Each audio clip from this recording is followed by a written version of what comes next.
अब में से कौन ऐसा होगा हिंदू जो उनको हिंदू मानता हो और वो राम का मंदिर, राम का जन्मभूमि पर एक अच्छा मंदिर न देखना चाहे। लेकिन वो छल से नहीं हो सकता, नहीं होना चाहिए। विशेष तौर पे राम का मंदिर को, क्योंकि राम जिन मूल्यों की के प्रतीक हैं, वो प्रतीक इस जिस तरीके से जो छल तरह-तरह के किए गए हैं इस मंदिर को बनाने में, जो तरीके अपनाए गए हैं, वो राम के मर्यादा के बिल्कुल उल्टे हैं। ट्रस्ट की रिपोर्ट कभी सामने नहीं आई, वो अब सामने आ रही है। उसने उसने क्या सिफ़ारिशें की थी, वो अब सामने आ रही हैं। और उनसे ये पता चल रहा है कि 6 साल पहले ही ये बता दिया गया था कि ये सारा जो प्रबंधन का तौर तरीका है और जो उसका ढाँचा है, वो घोर अनप्रोफ़ेशनल है, हाइली अनप्रोफ़ेशनल ये शब्द हैं। देश ये क्यों नहीं जानता और क्यों नहीं जानना चाहिए कि संघ की आय कितनी है? जी। गुरुदक्षिणा मैंने भी बचपन में किशोरावस्था में काफ़ी दी है, तो वो गुरुदक्षिणा का कुल मिलाकर कितनी रकम बनती है हर साल? एक तो मुझे डर 2-3 डर जो हैं वो ये हैं, आपने पूछा कि एक डर ये है कि हम धीरे-धीरे गृह युद्ध की तरफ बढ़ रहे हैं अगर इसको अभी रोका नहीं गया तो। ये हिंदू-मुस्लिम नफ़रत जिस दिन एक सीमा को पार कर जाएगी और वो रोज़ नई सीमाएँ पार कर ही रही है, तो फिर शहरों में हर शहरों-शहरों में और मोहल्लों-मोहल्लों में, सड़कों और गलियों में मारपीट, दंगे, हिंसा, आगजनी सब होने वाले।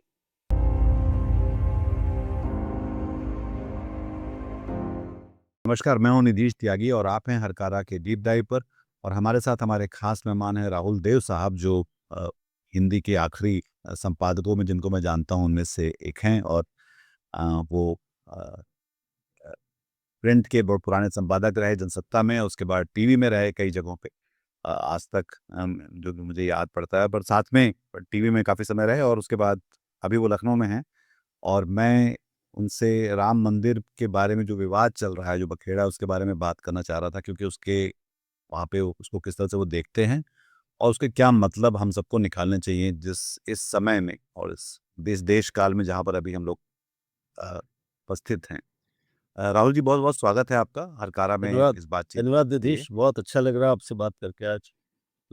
और तो शुरू में इस बात को समझने की कोशिश करें कि ये, क्योंकि हम लोग 92 से, मतलब मैं तो मैं मेरी मेरा जर्नलिज्म शुरू हुआ था 79-90 में, और मेरे ख्याल से आप उसके शायद 10 साल पहले से जर्नलिज्म में थे। तो ये हमने पूरी यात्रा देखी है, जब ये मंदिर नहीं था, जब वहाँ पे एक मस्जिद थी, उसके बाद उसकी पूरी राजनीति, उसके बाद देश की सांप्रदायिकता, पूरा बदलता हुआ विमर्श। तो वो एक जो विहंगम दृष्टि जो आपके पास है, वो इस समय के पत्रकारों के पास, मीडिया इंडस्ट्री के लोगों के पास तो लगभग कम ही लोगों के पास वो होगी, जिन्होंने उसको इस तरह से देखा होगा। तो अभी अब जब जब देख रहे हैं कि वहाँ पे चंदा और दान की चोरियाँ हो रही हैं और सरकार उसको लेकर समझ में नहीं आ रहा उसको क्या करे। मुख्य धारा का विमर्श उसको लेकर कहाँ कैसे जा रहा है, ये समझ में नहीं आ रहा है। आप राहुल जी इसको कैसे देखते हैं? पहले यहाँ से शुरू करते हैं, फिर उसके बाद हम आगे इसके और सिरों को पकड़ने की कोशिश करेंगे। निधीश जी, मैंने पत्रकारिता चूँकि लखनऊ से ही शुरू की थी, तो 1984 में जब ये राम मंदिर आंदोलन शुरू हुआ था, जिसकी शुरुआत मुझे जहाँ तक याद आता है एक साधु संतों के एक जुलूस से अयोध्या में हुई थी। तो मैं जी। उस जुलूस को, उस यात्रा को कवर करने लखनऊ से अयोध्या गया था। अ, तो मुझे उसके कुछ दृश्य याद हैं और उस समय साधुओं के, अब उनको आप साधु कहें या भगवाधारी, लेकिन थे वो साधु, मान सकते हैं कि अधिकांश उनमें साधु थे। उनका जो उत्साह, जो उनकी भावना थी, वो देख के मुझे ये स्पष्ट हो गया था, किसी को भी हो जाता, कि ये एक बहुत उग्र और बड़ा आंदोलन होने वाला है। और वो इसलिए बड़ा स्वाभाविक था कि राम जिस रूप तरह से भारत के हिंदुओं में, उनके हृदय में बसे हुए हैं, उस तरह से कम पूरे उत्तर भारत में तो कोई और दूसरा देवता नहीं है। कृष्ण उस रूप में थोड़ा में नहीं है। वो हैं बहुत गहरे और दोनों में अंतर करना बहुत ही एक आध्यात्मिक मूर्खता होगी। लेकिन राम के जो एक ध्वनि है, उस उनका जो एक मैं कहूँगा प्रभाव है, और वो बहुत सर्वव्यापक है। और उसको जिस रूप में अब मुझे ये याद आता है कि जब वहाँ वो रामलला, तथाकथित रामलला मूर्तियाँ जो रखी गई थी 1949 में चोरी से, जी। वो जब मस्जिद में थी तो उनको देखने में गया था, और वो एक हिंदू के रूप में मुझे ये देखकर कष्ट हुआ था कि राम का जन्मस्थान, उसकी स्थिति दुर्दशा ऐसी कैसे हो सकती है, ऐसी क्यों होनी चाहिए? मुझे कष्ट हुआ था, इसको मैं स्वीकार करता हूँ, इसको कोई समस्या भी नहीं है। लेकिन उस जगह को हिंदू हासिल करें और इस तरह से हासिल करें और यहाँ पे राम का एक भव्य मंदिर बने, ऐसा कोई विचार मन में नहीं आया। दुःख हुआ कि यहाँ पर मस्जिद क्यों होनी चाहिए। अ, लेकिन उसके बाद फिर जैसे-जैसे आंदोलन बदला, देश की राजनीति बदली, मैं भी बदला, आपकी दृष्टि बदली, और फिर जिस तरह से हमने देखा कि इस आंदोलन ने जो रूप लिया, जो उसका नए-नए उससे जो आयाम निकले, और उसका शुद्ध एकदम अनाध्यात्मिक राजनीतिक दोहन भारतीय जनता पार्टी ने किया, उसको तो हमने आपने बराबर ही देखा है पिछले जी। 20-25 सालों में। और वो लगातार एक के बाद एक दुखद अध्याय बनता गया है इस देश की राजनीति का, और ये हम जानते हैं, कहने की बात भी नहीं रही कि इस आंदोलन ने भारतीय राजनीति की धुरी को ही एक तरह से बदल दिया। इससे ज़्यादा व्यापक और गहरे प्रभाव वाले किसी दूसरे आंदोलन की हम कल्पना नहीं कर सकते, इमरजेंसी को छोड़ दें अगर तब। तो पूरी आमूल-चूल परिवर्तन इस देश की चेतना में और राजनीति में इस आंदोलन के कारण हुआ है, और हम सभी जानते हैं कि इससे जो भारतीय जनता पार्टी को अपार डिविडेंड मिला है, लाभांश मिला है, उसकी परिणति हम देख रहे हैं कि वो आज एकदम लगभग निर्बाध सत्ता के साथ देश पर देश पे उपस्थित है, स्थापित है। ये आंदोलन केवल राजनीतिक रहता और केवल सत्ता प्राप्ति के लिए रहता तो भी एक तरह से समझा जा सकता था। सत्ता प्राप्ति एक अपने आप में वाजिब लक्ष्य है किसी भी राजनीतिक दल के लिए।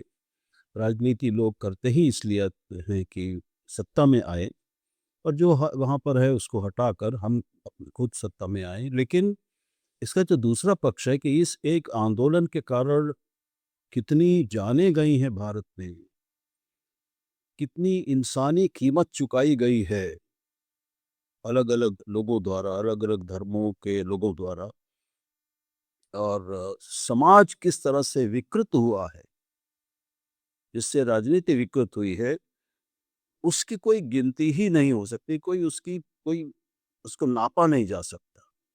कुछ हज़ार मौतें हो गई, दंगे हुए, बहुत सारे देश भर में दंगे हुए, रथ यात्रा की के साथ उसके पीछे, वो सब हमें कहानी, अब उसमें जाने से कोई लाभ नहीं है। लेकिन जानों की बात करें, इंसानी जानों की, तो कई हज़ारों की संख्या में जानें गई। और उसके अलावा जो और व्यापक प्रभाव हुआ है, तो आज स्थिति ये है, मैं नहीं जानता आप कितनी सहमत हैं, कि आज स्थिति ये है कि इस मंदिर, इसको जिस तरह से बनाया गया, इस मंदिर को बनाने के लिए जो-जो कुछ किया गया, न्यायपालिका का उपयोग, प्रभाव, वो सब लंबी कहानी है, बहुत जटिल कहानी है।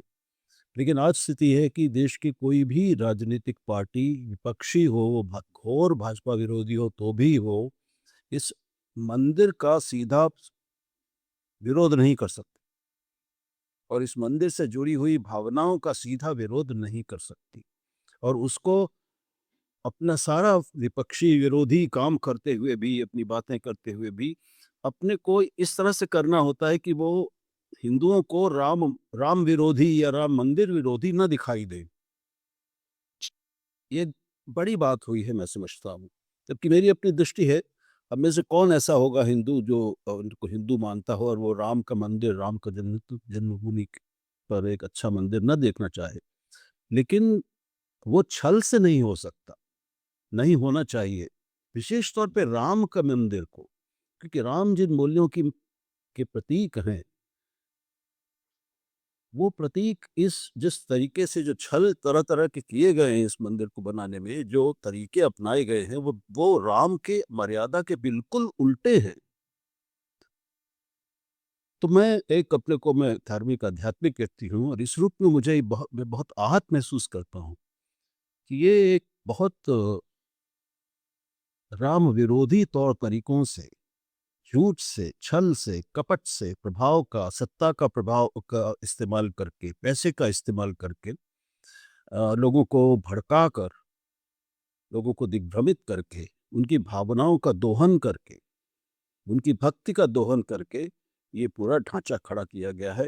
केवल मंदिर का ढांचा नहीं, इसके आधार पर जो पूरा सत्ता का ढांचा खड़ा किया गया है, मैं उसकी बात जी। कर बिल्कुल, मेरे ख्याल से जो सबसे बुनियादी सवाल जो आपने इस बात को रेखांकित किया कि इसमें जो अनैतिक कितना कुछ है इस पूरे आंदोलन में, मंदिर के बनने में, मंदिर के बाद उसके प्रबंधन में, और अभी हम जबकि कुछ दिन हुए नहीं है मंदिर की स्थापना को, जिसकी पूजा में खुद प्रधानमंत्री मौजूद थे, अ, और वो उसके एक मुख्य कर्ता की तरह वहाँ पर बैठे भी थे। तो उसके बाद अब जब ये जो खबरें आ रही हैं वहाँ की कि कोई पहले चंदा चोरी की बात थी, फिर ज़मीन के घोटालों की बात थी, फिर ये आज श्यामलाल यादव की खबर एक्सप्रेस में बड़ी-सी आई है जिसमें कि पहले भी कई सारे जो उनके जो प्रोसेस, जो ड्यू प्रोसेस होता है उसको फॉलो नहीं किया गया था, उसको वहाँ पे उसके अकाउंट्स को लेकर बैंक्स रिकंसिलिएशन नहीं हुए थे। तो वो लगातार वो चलता चला आया है सिलसिला लंबे समय से, जिसको अनदेखा किया जा रहा है। जिसको जिसको लेकर फिर से सवाल उठना है कि ये अब बहुत सारे लोगों ने चांदी चढ़ाया, सोना चढ़ाया, क्योंकि पूरे मुझे पता है कि जिस समय ये मंदिर बना उसके बाद से हमारे घर परिवार मोहल्ले सब तरफ से लोग जो हैं अयोध्या जाना एक नए सिरे से वो सब शुरू हुआ। लोगों ने चंदा दिया, दान दिया वहाँ पर, और उसको लेकर अब समझ में आ रहा है कि उसको लेकर काफ़ी सारी वहाँ पे भ्रष्टाचार और घपले वगैरह हुए हैं।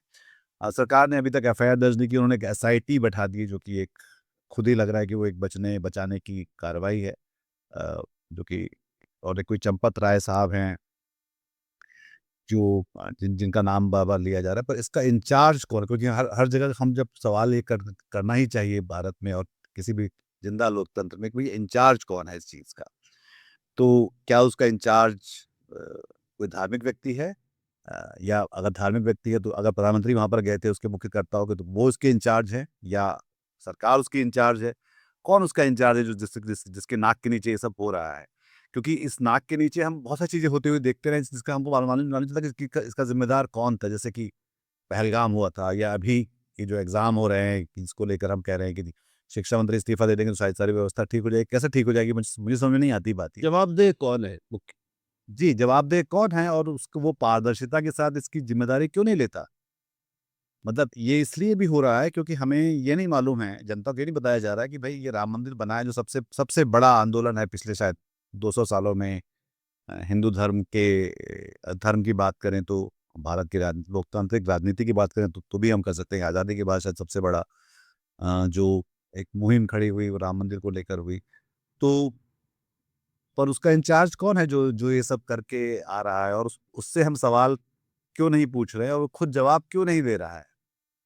इस अनैतिकता का राहुल जी देखिए, ये देश क्या करे? और ख़ास तौर पे वो लोग जो, जैसा आपने कहा कि आप राम आपके आराध्य हैं या आप उनको आप भगवा ईश्वर मानते हैं, तो आप कैसे देखते हैं? वो क्या करे वो व्यक्ति उसके लिए? देखिए पहले ज़िम्मेदारी वाली बात कर लेते हैं। अगर आप ज़िम्मेदार के लिए किसी व्यक्ति को खोज रहे हैं तो आप और हम चंपत राय की ज़िम्मेदारी से बच नहीं सकते, वो भी नहीं बच सकते क्योंकि वो सचिव थे इस ट्रस्ट के, राम मंदिर अ, प्रबंधन ट्रस्ट के। और सारा जो आधिकारिक जो एग्ज़ीक्यूटिव अथॉरिटी थी सारी वो उनकी थी। लेकिन वो अपने आप में अकेली सत्ता और एक केवल व्यक्ति नहीं है। तो जो सचमुच जिसके पास ये अंतिम शक्ति थी इस पूरे मंदिर की से जुड़ी हर बात को लेकर, वो तो राष्ट्रीय स्वयंसेवक संघ है।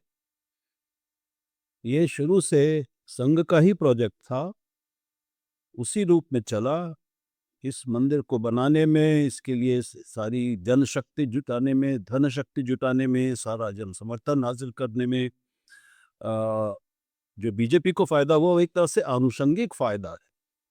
मूल जी। जो फ़ायदा हुआ है वो राष्ट्रीय स्वयंसेवक संघ को हुआ है। उसके स्वयंसेवकों ने सक्रिय भूमिका निभाई मस्जिद को गिराने में, जिसमें बीजेपी के बड़े नेता भी शामिल थे। वो सारी चीज़ें अब आ चुकी हैं और इसके लिए जो पूरे देश से गाँव-गाँव से ईंटें आईं, अ, जो धन संग्रह किया गया, दान संग्रह किया गया, जनसंपर्क किया गया, वो सब संघ ने किया, उसके स्वयंसेवकों ने किया। मैं संघ में रहा हूँ, तो मैं जानता हूँ, वो सभी जानते हैं इस बात को, कोई वो भी छुपाते नहीं हैं। और बीजेपी का ये राजनीतिक प्रोजेक्ट था, तो जब एक तरह से इस देश के पिछले 100-200 सालों में, जैसा आपने स्वयं कहा, सबसे बड़े तथाकथित धार्मिक आंदोलन, वो जब अपनी शिखर पर, अपनी अंतिम परिणति पर पहुंचा, यानी इस मंदिर का निर्माण और उसका लोकार्पण, उसकी प्राण प्रतिष्ठा, उसमें कोई धार्मिक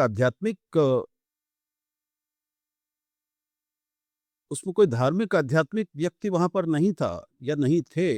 जो देश जी, चारों शंकराचार्यों में से कोई एक नहीं गया वहां। जी, क्यों नहीं गए, उस पर लंबी एक चर्चा की जानी चाहिए। जो लोग थे, साधु संत आए थे सब जगह से, इन्होंने संघ ने अपने समर्थक साधु संत बुलाए थे, वो भी सब नीचे बिठाए गए थे। मंच पर प्रमुख भूमिकाओं में दो ही लोग थे। प्रधानमंत्री, जब लग रहा था कि उनका राज्यारोहण हो रहा है, एक चक्रवर्ती सम्राट का राज्यारोहण हो रहा है, इस ध्वज से उन्होंने वो सारा हुआ, वो टीवी पर जो जिस तरह से आप जानते हैं कि ये स्पेक्टिकल, ये दृश्य कैसे बनाए जाते हैं। और मोहन भागवत जी थे जो अंदर मंदिर में बैठे थे, गर्भगृह में ये 2 लोग बैठे थे, जहाँ तक मुझे स्मरण आता है। आनंदीबेन गवर्नर जो आनंदीबेन भी थी वहाँ हाँ, पे, अब वो तो, राजमहल। अब मजबूरी है, प्रधानमंत्री हैं वहाँ पर, तो उनको रहना पड़ेगा साथ में। तो अब प्रधानमंत्री तो प्रधानमंत्री हैं, उनको अगर रहना ये तय हो गया तो फिर बाकी सब ठीक है। लेकिन जो एक गैर राजनीतिक, अनाधिकारिक, या कहूँगा जो किसी आधिकारिक सरकारी या शासकीय या धार्मिक सत्ता से अलग है, एक स संस तथाकथित सांस्कृतिक सामाजिक संस्था का जो प्रमुख है, वो मोहन भागवत जी वहाँ पर साथ में बैठे थे। तो ये स्पष्ट है कि कौन 2 सबसे महत्वपूर्ण व्यक्ति इस मंदिर के लिए थे और हैं और अभी आगे रहने वाले हैं। जो जी, तो पूरा मुख्य ट्रस्ट कर्ता बना है, मुख्य जो कर्ता जो मुख्य पूरा कर्ता ट्रस्ट, जिसको हम कर्ता कहते हैं, हर यज्ञ का कर्ता होता है। हाँ, करता। तो वो कर्ता कर्ता ये दोनों थे आपके हिसाब बिल्कुल, से, और बिल्कुल, इनको यही इन्हीं को देखना चाहिए कि ये सब वहाँ पे ना होता, और जब हो बिल्कुल। रहा है तो उसको हम कैसे उससे हम और निपट रहे पूरी हैं। जो ये समिति बनी, जो ट्रस्ट बना, ट्रस्ट जी, में भी सारे संघ के लोग हैं। विश्व हिंदू परिषद संघ की ही संस्था है, घोषित रूप से संघ की संस्था है, कोई छुपी बात नहीं है।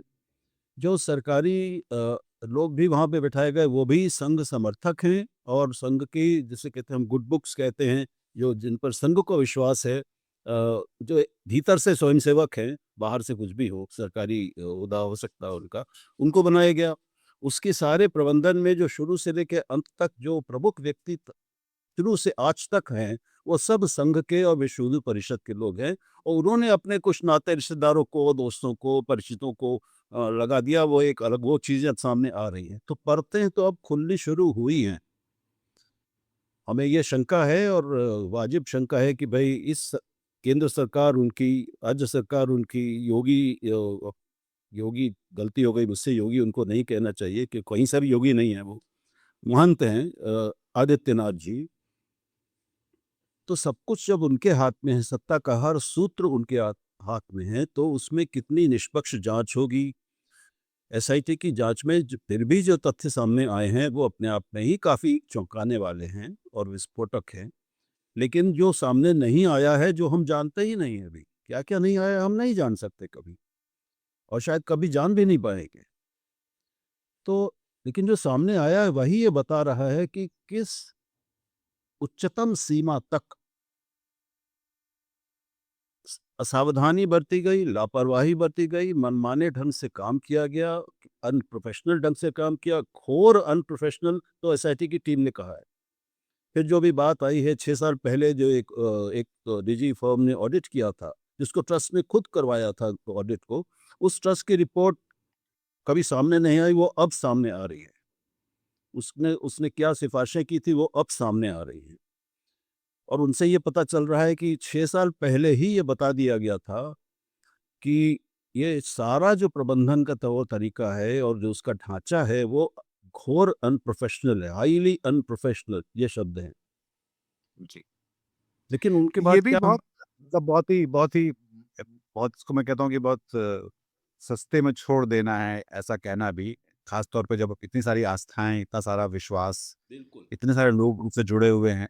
अब एक और राहुल जी, मैं आपसे एक ये भी समझना चाह रहा था कि इसी चीज़ को आप देखें कि जब जो उत्तर प्रदेश में ही जहाँ जिन महंत आदित्यनाथ के बारे में आप जो कह रहे हैं कि उनका राज्य है, नरेंद्र मोदी का देश भर में राज है, यहाँ पे ट्रिपल ट्रिपल इंजन तो वैसे है, पर चौथा इंजन राम का खुद का होगा, जहाँ पे जिनके नाम से सब कुछ किया गया। उस राज्य में ऐसा कुछ जब थोड़ा-सा भी कुछ मुस्लिम जब करते हैं, उनके घर में जिस तरह से बुलडोज़र भेजे जाते हैं या उनके एनकाउंटर जिस तरह से किए जाते हैं, कि ये एसआईटी एफआईआर तक दर्ज ना करना और एसआईटी के ज़रिए जो ये कह देना कि हाइली अनप्रोफेशनल, मतलब ये अपने आप में हम कह सकते हैं कि बहुत ये राजनाथ सिंह के शब्दों में कि कड़ी निंदा है ये, पर कड़ी कितनी कड़ी निंदा है ये? कि ये मज़ाक चल रहा है या मतलब हम एक बात को गंभीरता से समझ रहे हैं, इस बात को कि लेने की कोशिश भी कर रहे हैं? क्योंकि मुझे लगता है, और मैं गलत हो सकता हूँ क्योंकि मैं वहाँ नहीं हूँ और मतलब मैं उसको उस तरह से समझता नहीं हूँ, जो राम मंदिर का जो पूरा ये हिसाब है, तो राजनीति समझ में आती है कि ये जो पूरी मामला जो है कि आप उसको हल्के से छोड़ रहे हैं और दरअसल अ, आपके जो मापदंड है वो समान नहीं है। क्योंकि वो भी गलत है जो ये किया जा रहा है और ये भी गलत है, और एक तरफ आप बहुत ज़्यादा जो है मुलायम होते जा रहे हैं और एक तरफ आप बहुत ज़्यादा और जो कि सरकार को तो बिल्कुल भी नहीं करना चाहिए, क्योंकि यहाँ सरकार अलग नहीं है उन लोगों से जो इस पूरे उपक्रम के जो मुख्य कर्ता है। देखिए, उत्तर प्रदेश कहाँ में जो हो रहा है, वो तो आपने बिल्कुल ठीक कहा। वो भी इस पूरे बड़ा जो ये दुष्चक्र है, उसका एक बहुत प्रमुख आयाम है। तो यहाँ जो हो रहा है ख़ास तौर पे हिंदू मुस्लिम सवाल में, न केवल मुख्यमंत्री अपने पद की गरिमा को पूरी तरह भुलाकर एकदम उसके विपरीत, संवैधानिक मर्यादाओं के विपरीत, परंपराओं के विपरीत जिस तरह के भाषण देते हैं, जो उनकी भाषा है, जो उनकी भंगिमा है, जो उनके तेवर हैं, जिस अंदाज में वो भाषण देते हैं, वो इतने मुसलमानों के लिए अपमानजनक हैं। वो दिन लगभग रोज़ अपमानित करते हैं इस वर्ग को, किसी न किसी शब्द के माध्यम से। और वो करते हैं तो फिर उनके नीचे के जितने लोग हैं, उस पूरी व्यवस्था को एक संदेश जाता है, रोज़ जाता है, ये दैनिक बात है। बुलडोज़र इलाहाबाद हाई कोर्ट तक कई बार बुलडोज़र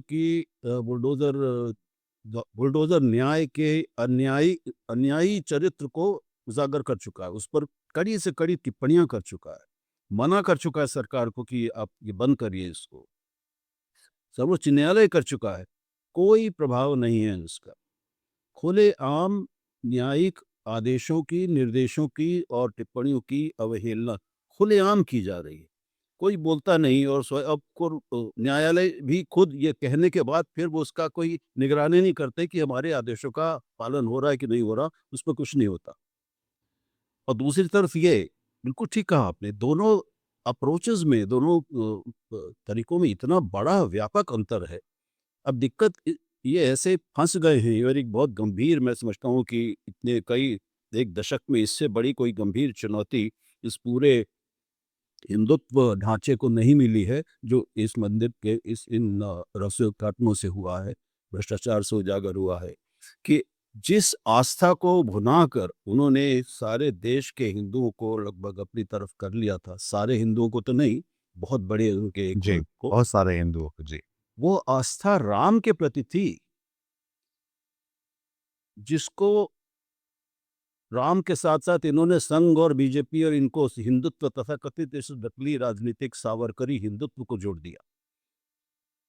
अब उस जोड़ने पर, अब इन संस्थाओं पर, इनको चलाने वालों पर और उनकी नीयत पर सवाल उठाने का समय आ गया है। अब लोग उठाएँगे ही, इससे बच नहीं सकते। क्योंकि जो आँच है वो केवल चंपत राय के पर नहीं जा रही है। चंपत राय तो विश्व हिंदू परिषद और उससे पहले संघ के एक कार्यकर्ता हैं, स्वयंसेवक हैं। उनको ये बड़ा पद दे दिया गया, ज़िम्मेदारी दे दी गई तो वो बड़े हो गए। लेकिन जो मुख्य कर्ता जो है इसका, जैसे आपने बिल्कुल ठीक कहा, वो तो संघ है और प्रधानमंत्री हैं। तो अब राम मंदिर में जो भी होगा वो सीधे-सीधे उन 2 व्यक्तियों से जवाबदेही उनसे बनेगी जो उसके उद्घाटन में और उसके प्राण प्रतिष्ठा में मौजूद थे, जिन्होंने प्राण प्रतिष्ठा की कर्ता बनकर। ये तो दोनों जो मोहन लोग हैं भागवत अभी और तक इस प्रधान बारे में चुप हैं। ये दोनों लोग इस समय तक ये दोनों लोग इस समय तक अभी अभी तक चुप हैं, इसके बारे में उन्होंने कुछ बोला नहीं है। वो लोग हाँ, देश में राम राज्य की बात तो करते हैं। दिन-रात वो वो ये भी कहते हैं कि संघ को रजिस्टर करने के भाई आप रजिस्टर्ड इसलिए हैं मोहन भागवत जी, क्योंकि आप वहाँ बैठे हुए थे जब ये राम मंदिर जब बन रहा था। आप कहते हैं कि आरएसएस को कोई रजिस्टर करने की ज़रूरत नहीं, आप रजिस्टर्ड हैं क्योंकि आप वहाँ पे बैठे हुए थे मंदिर की जब ये पूजा हो नहीं, रही थी ये उसकी जो है। देखिए ये भी मैं ये अच्छा हुआ आपने इसका उल्लेख कर दिया, मैं करना चाहता था कि अभी एक जो दूसरा विवाद चल रहा है, मुद्दा लोगों हमारे सबके सामने है, वो प्रियंक खरगे ने जो उठा दिया है मामला कि संघ की कानूनी स्थिति क्या है, वो रजिस्टर्ड क्यों नहीं है? तो उसके उन्होंने उसकी बहुत सारे उससे पहले भी भागवत जी कई बार इसकी व्याख्या कर चुके हैं, जवाब दे चुके हैं। ऐसा नहीं कि कोई जानते नहीं हम लोग कि उसकी स्थिति क्या है। उसकी कानूनी एक हैसियत है, एक कानूनी अस्तित्व है। लेकिन प्रश्न उससे जो निकलते हैं वो ये नहीं है कि आप रजिस्टर्ड क्यों नहीं हैं? सवाल ये है कि आप अपने आप को जब शुचिता का, सार्वजनिक शुचिता का, धार्मिक और आध्यात्मिक आदर्शों का, भारत की महान सांस्कृतिक महानता का प्रतीक प्रतीक संस्था मान के प्रस्तुत करते हैं और आप देश की मर्यादा को वापस लाने और पुनर्प्रतिष्ठित करने की का दावा, इतना बड़ा अहंकार है आपका, आप ये कहते हैं कि हम वो कर रहे हैं, हम नए भारत का निर्माण कर रहे हैं, राष्ट्र निर्माण कर रहे हैं, तो उस राष्ट्र के सामने पारदर्शिता की जो एक सीधी मिसाल आपको पेश करनी चाहिए कि वो क्यों नहीं की है आपने अभी तक, उसकी जरूरत महसूस क्यों नहीं होती, जी। देश ये क्यों नहीं जानता और क्यों नहीं जानना चाहिए कि संघ की आय कितनी है। जी। गुरुदक्षिणा मैंने भी बचपन में किशोरावस्था में काफ़ी दी है, तो वो गुरुदक्षिणा का कुल मिलाकर कितनी रकम बनती है हर साल? ये जानने का हमें अधिकार क्यों नहीं है? आप सत्ता के शिखर पर आसीन हैं, तो आपसे सबसे अधिक पारदर्शिता की उम्मीद भी होगी, जाहिर तौर सबसे पे। जी। ज़्यादा सार्वजनिक शुचिता की उम्मीद होगी। आप किस हैसियत से बीजेपी की बैठकों में शामिल होते हैं या आप उनके साथ आप उच्चतम स्तर पर आप उनसे जो सलाह-मशविरा करते हैं संघ के अधिकारी, बीजेपी के अधिकारियों से, उसको किस हैसियत से करते हैं? और क्यों होना जी। चाहिए? रिश्ता क्या है? एक ज सवाल राहुल जी ये भी है कि हम लोग मीडिया के लोग रहे हैं, हम लोगों ने ये पूरा समय देखा है अ, जब अखबार से पूरी दुनिया शुरू हुई, टीवी तक आई और अब डिजिटल पे है, सोशल मीडिया तक है। मीडिया हुँ, इंडस्ट्री का रवैया इस बात को लेकर जैसे हम देख सकते हैं, एक तरफ उन्होंने काफ़ी हवा दी इस पूरे आंदोलन को। ये राम मंदिर का आंदोलन हम देख सकते हैं किस तरह से मीडिया का रोल रहा। मैं उस समय सहारा में था और उसके बाद इंडिया टुडे में था हिंदी में, और अ, ये सब प्रिंट के मीडियम थे उस समय, फिर उसके बाद टीवी जैसे शुरू हुआ। तो एक पूरा का पूरा काफ़ी जो इसके इसके बनाने में मीडिया इंडस्ट्री का काफ़ी योगदान रहा। और अब ये जब सब हो रहा है तो ये कुछ एक जगह ही हम देखते हैं कि पत्रकारिता करने वाले लोग इसके बारे में सवाल उठा रहे हैं, इस बारे में बात कर रहे हैं। मीडिया इंडस्ट्री सरकार के साथ इसकी लीपापोती करने में, इसको तोड़ने-मरोड़ने में, इसको छिपाने में अपनी भूमिका देती। उसके बारे में बतौर एक वरिष्ठ पत्रकार, संपादक आप कैसे कैसे देखते हैं इस चीज़ को? क्योंकि मुझे ऐसा लग मैं थोड़ा बहुत छोटा हूँ आपसे, पर मुझे लगता है कि ये एक हम एक एक जिसको कहते हैं कि इसको एक भटके हुए कॉज़ के भरोसा करने वाले लोग थे, जो कि मतलब अब ठीक वो बात, सब ठीक है बात। ही नहीं। जी, जी, हम लोगों को कई बार अब अपने ही ऊपर शक होता है कि हम जिसको पत्रकारिता समझते थे, गलत समझते थे क्या? जी, हमने सारा जीवन कहाँ लगा दिया, क्या किया? तो जी, अभी देखिए आज के मीडिया के बारे में आप जानते हैं कि कुछ गिने-चुने अपवादों को छोड़कर वो वही अखबार ही बचे हैं। टीवी में तो एक भी टीवी चैनल, प्रमुख चैनल ऐसा नहीं है जो अब स्वतंत्र कहा जा सकता हो। सब बिक चुके हैं, दब चुके हैं, झुक चुके हैं और दंडवत की मुद्रा में, स्थायी दंडवत की मुद्रा में रहते हैं, उसी में काम करते हैं, निर्देशों पर काम करते हैं। अब वो निर्देश कहाँ से आते हैं ये सब भी हम सब आप जानते हैं। तो अब इसमें कोई छुपा नहीं है। उनको अभी और जो लोग उनको देखते हैं, जो दर्शक हैं इन चैनलों के, उनको भी पता है इन चैनलों के बारे में कि इनका झुकाव किधर है। लेकिन अधिकांश लोगों का, दर्शकों का भी झुकाव उधर ही हो गया है। जिनका नहीं है, उन्होंने चैनल देखना बंद कर दिया है। अब बहुत बड़ी संख्या में लोग चैनल देखना बंद करते जा रहे हैं, जिनमें मैं भी शामिल हूँ, मैं समझता हूँ आप भी होंगे। मजबूरी जितनी है, जी, उतनी देखनी पड़ती है आपको। जी, और लोग अब ऑनलाइन मीडिया पे जा रहे हैं, तो अब कहीं अगर स्वतंत्र पत्रकारिता बची है भारत में, तो मैं कहूँगा कि वो ऑनलाइन बची है, आप जैसे मंचों पर बची है, जो आपने उस मशाल को अभी हाथ में उठाया हुआ है, आपने समर्पण नहीं किया है। और मुझे विश्वास है कि ऐसे लोगों की संख्या हमेशा रहेगी, ऐसे पत्रकार भी रहेंगे। सारे पत्रकार बिकाऊ नहीं होते, न कभी थे, न अभी हैं, न कभी होंगे। लेकिन उनके लिए मंच सीमित होते जाएँगे, सीमित हो गए हैं। उन पर दबाव बढ़ते जाएँगे, जो हो रहे हैं। उन पे खतरे और जोखिम उनके बढ़ते जाएँगे, जो कि हम रोज़ ही होते देख रहे हैं। तो कब आपके ऊपर छापा पड़ जाए या कोई आपको राष्ट्र विरोधी घोषित कर दिया जाए, या आपको किसी को कर दिया जाए, हम देख चुके हैं अभी न्यूज़ क्लिक में क्या हुआ। और उसके बाद जो जी, मतलब ईश्वर की कृपा से मैं कहूँ, जो भी कहें, कि हमारे पास कुछ ऐसे न्यायाधीश मौजूद हैं जिन्होंने, जो अब भी हिम्मत के साथ फैसले करते हैं। तो अभी जो सबसे ताज़ा फैसला आया है हाई कोर्ट का, दिल्ली हाई कोर्ट का, जी। वो वो अद्भुत फैसला है। उसने बिल्कुल इस सत्ता के चरित्र को पूरी तरह उधेड़ दिया है, एकदम खुला। इनकी केवल निर्लज्जता है कि ये चल रहे हैं। तो आखिरी में एक सवाल ये मैं पूछना चाह रहा था कि जो जैसे अगर हम देखें कि आधा हिंदुस्तान 30 साल के नीचे है इस समय। ज़्यादातर लोग शायद 92 के समय शायद पैदा भी नहीं हुए होंगे जब हम लोग ये सब देख रहे थे जब मस्जिद जी, तोड़ी गई थी। तो उन्होंने तो आधा हिंदुस्तान तो ऐसा है जो सिर्फ़ राम मंदिर का बनने का पूरा उसमें आंदोलन देखा है, मंदिर को बनते हुए देखा है।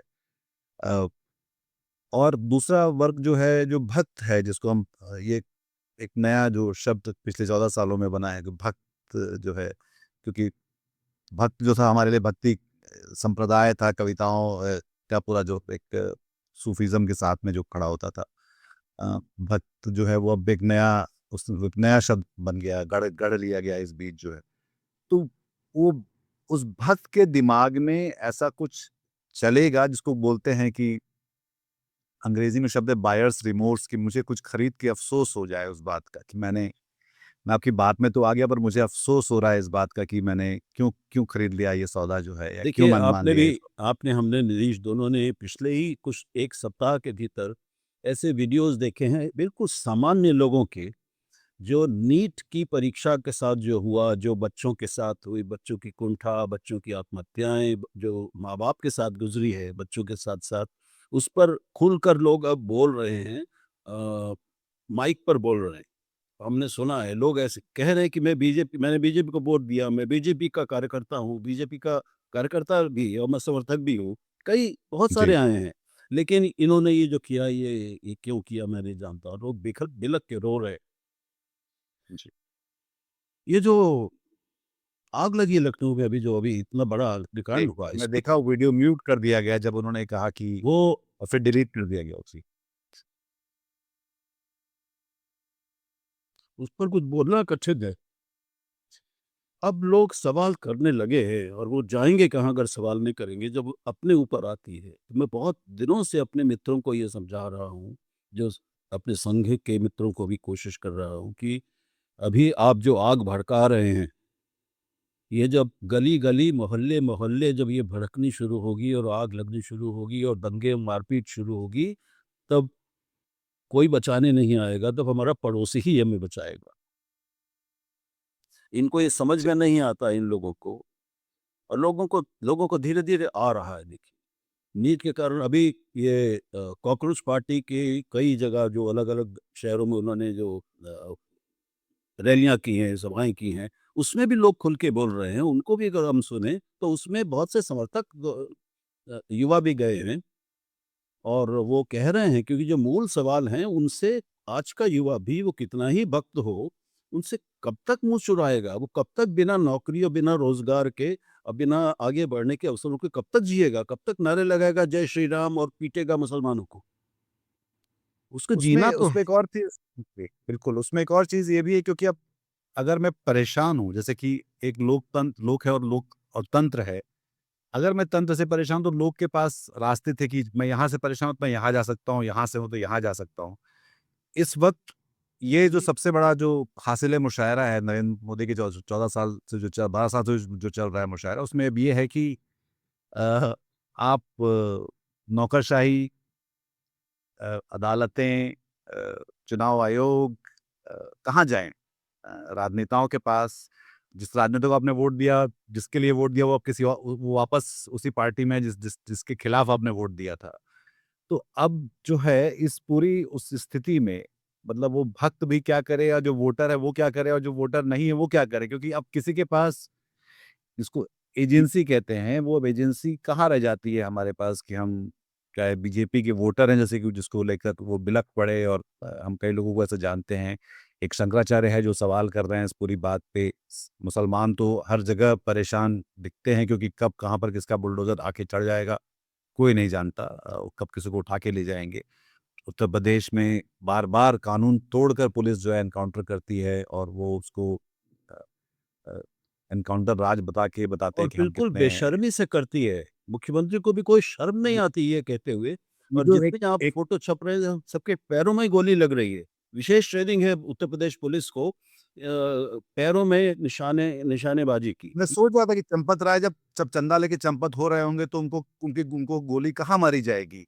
या एक और बहुत अच्छा वीडियो है यूपी पुलिस का, कि उसमें वो गोली नहीं, उसका पास कारतूस ही नहीं है मारने के लिए, तो वो ठाएँ-ठाएँ कर रहा है, जैसे कि विनोद कुमार शुक्ला की किताब में था कि अच्छा। खिलेगा तो देखिए। ओह! कि वो नॉवेल में पहले था, और ये एक्चुअल में बाद में हुआ। ये भी अपने आप में एक साहित्यकार का बड़ा, मतलब बड़ा निज़ाम है कि भाई उन्होंने ऐसा पहले लिख दिया था, उसके बाद सचमुच निधीश ऐसा हो गया कि निधीश मैं एक निजी बात कहना चाहता हूँ जी। कि कल मेरी अपनी पत्नी ने एक ऐसी टिप्पणी की कि वो मारक टिप्पणी है। अब मैं अभी तक सोच रहा हूँ।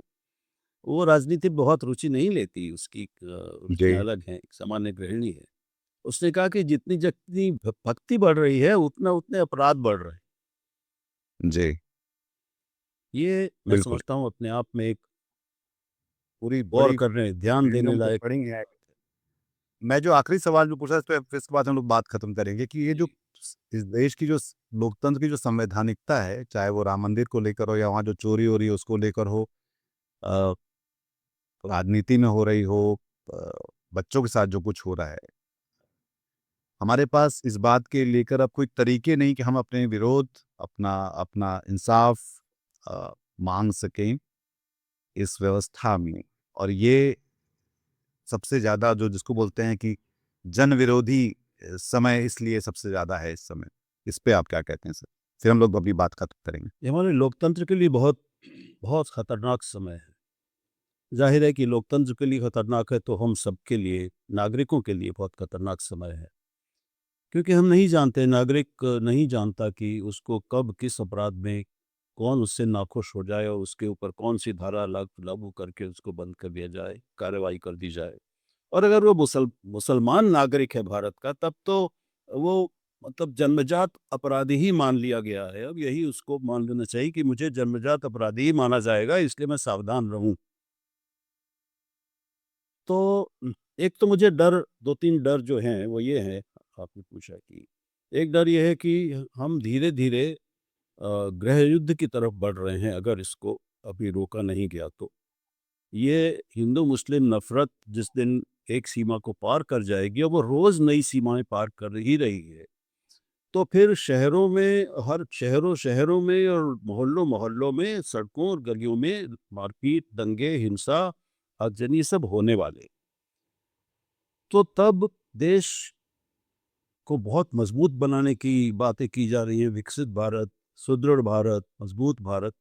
लेकिन जब आंतरिक सुरक्षा ही हमारी आंतरिक अशांति और उपद्रवों के कारण, संघर्षों के कारण खतरे में पड़ जाएगी, ये भीतरी कमज़ोरी हमारी बाहरी सीमाओं को कैसे सुरक्षित रख पाएगी?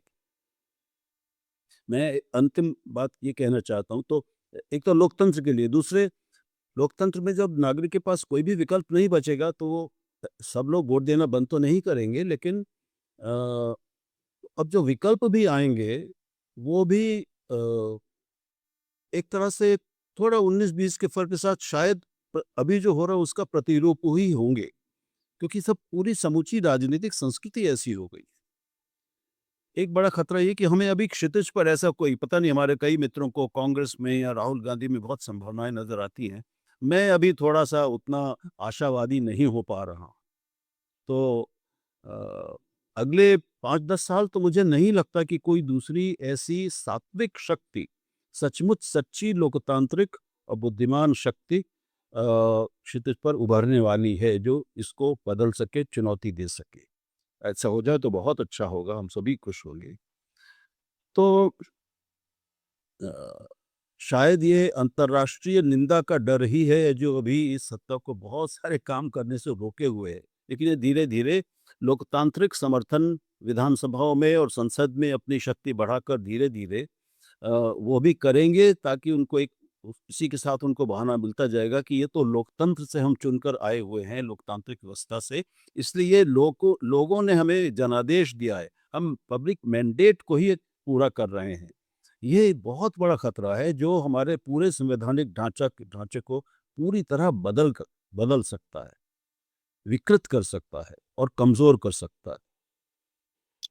ये हमारे लोकतंत्र के लिए, हमारी समूची व्यवस्था के लिए संकट है। हमारे समाज के लिए जो संकट है वो मैंने आपको बताया कि जब हर पड़ोसी एक-दूसरे का दुश्मन हो जाएगा, तो फिर बाज़ार कैसे चलेंगे? व्यापार कैसे होगा? हम लोग देश कैसे जिएँगे चलेगा? कैसे? हमारे बच्चे और हमारे बच्चों के बच्चे किस माहौल में बड़े होंगे? ये सबसे बड़ा प्रश्न मेरे लिए एक व्यक्ति के रूप में ये है, आपके लिए भी होगा कि हमारे बच्चों का क्या होगा?